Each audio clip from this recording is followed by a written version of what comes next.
Hello and welcome.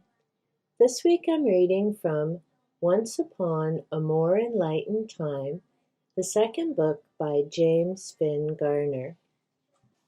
On the front flap it says, spurred by the overwhelming success of the million-copy bestseller Politically Correct Bedtime Stories, James Finn Garner continues his quest to liberate classic fairy tales from their archaic, sexist, ageist, classist, lookist, and environmentally unsound prejudices. Again he takes the old classics and gives them an interesting twist. This particular book contains Hansel and Gretel, The Ant and the Grasshopper, The Princess and the Pea, The Little Mer-person, The Tortoise and the Hare, Puss in Boots, Sleeping Person of better than average attractiveness, The City Mouse, and The Suburban Mouse. Today I'll be reading The City Mouse and The Suburban Mouse. A mouse who lived in the suburbs had an old friend who lived in the city. One day he invited his friend to come out for a visit. The city mouse readily accepted the invitation, eager to see his pal and enjoy some greenery for a change. So on the duly appointed day, he walked to the Central Mass Transit dispatch point and took a train out to the end of the line. Upon arrival in the suburbs, the city mouse began to look for his friend's house. Of course, he was used to straight, numbered streets and quickly got lost amidst the wide lawns, curving roads, and cul-de-sacs. After several hours of searching through the Valley Dales and Dally Vales, the Nettle Brooks and Breton Nooks, by sheer luck he found his friend's address. The suburban mouse had gone to great lengths to make this a memorable visit, even buying a big floral centerpiece to match the napkins and placemats on his table. He laid out a sizable feast for his guest, macaroni and cheese, creamed corn, even Jell-O salad with mandarin orange wedges. The city mouse ate a bit of each dish, but couldn't help showing his disdain for such mundane fare. The unnatural quiet was also beginning to get to him.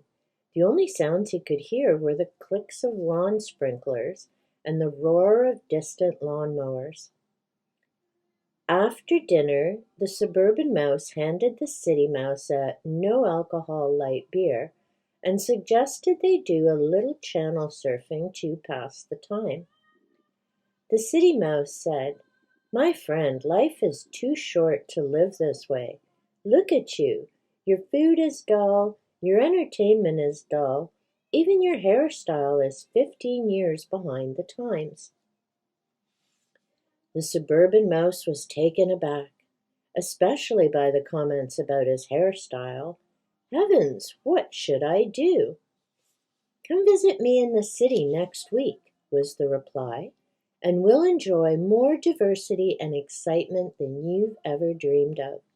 I'll show you the life that's fit for a healthy young mouse." So the next week, the suburban mouse headed into the city. He was a little late arriving because it took him 2.5 hours to find a parking space. As he stepped out of his car, he was asked for a monetary donation by someone supporting himself outside the reigning capitalist paradigm. The vehement language and uncompromising natural aroma of this street citizen startled the suburban mouse, who fell over backward into the gutter.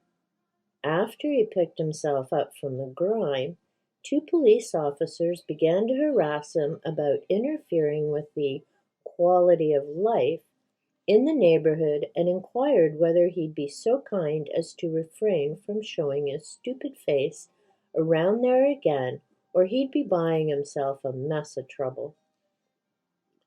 The suburban mouse sagely took their advice and trotted away.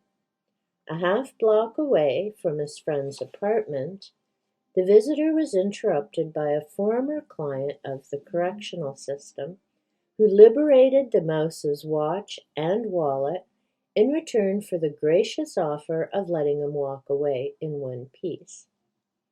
Shaken, sore, and spun around, the suburban mouse finally reached his friend's building.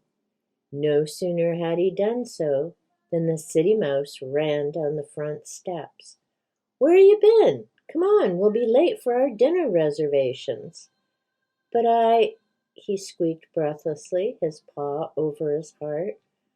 "I was just mugged, and forget about it." And the two of them rushed off to dinner. The city mouse had chosen a new, exclusive restaurant that combined the cuisines of Jamaica and Tibet in an original way.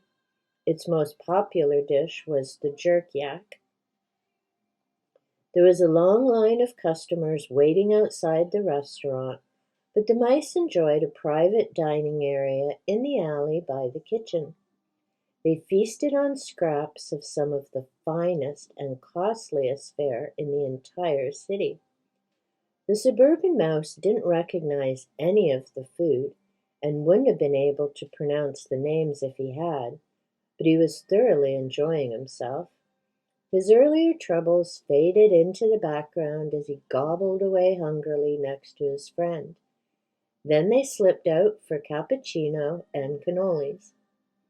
The suburban mouse was entranced by all the activity and diversity around him. All the yelling and laughing, cars honking, music playing. Nighttime in the city seemed even more vibrant and alive than daytime in the suburbs. A vast, wonderful panorama he never knew existed was unfolding before him with dazzling speed.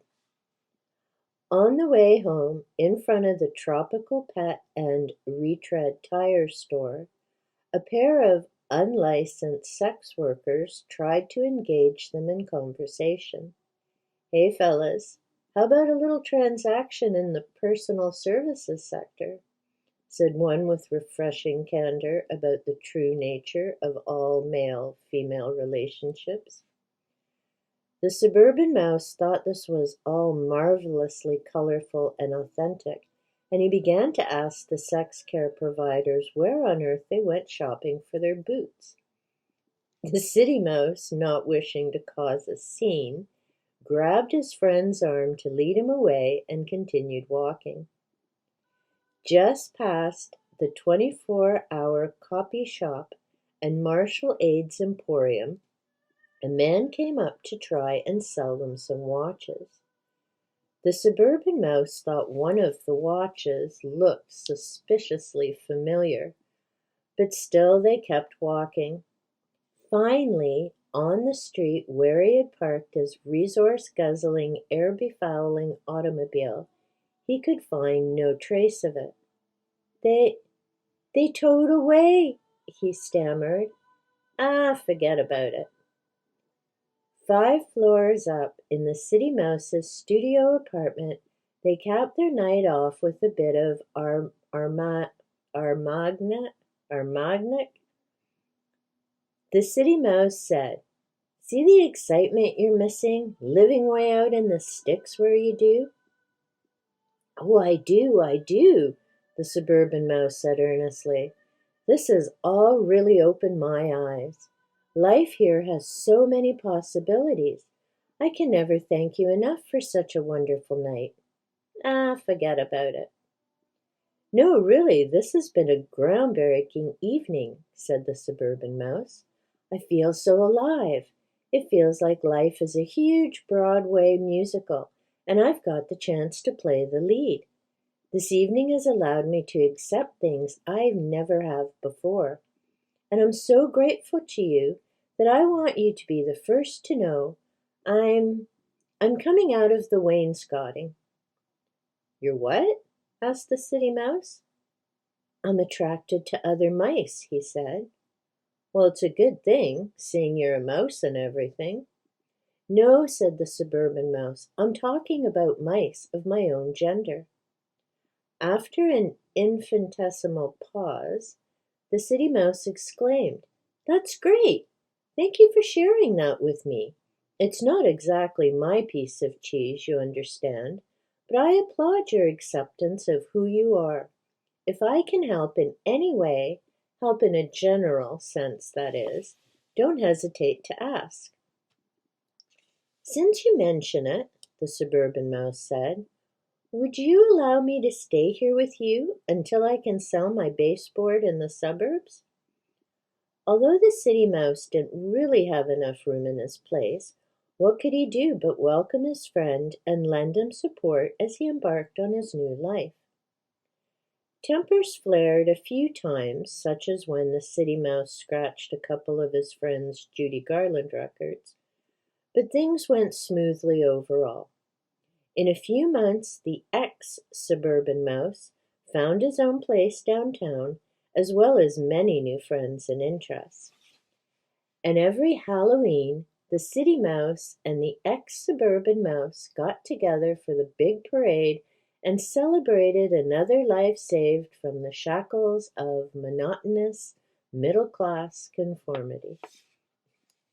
Not the ending or the story that I remember of the city and country mouse, but of course, in this case, it's the suburbs.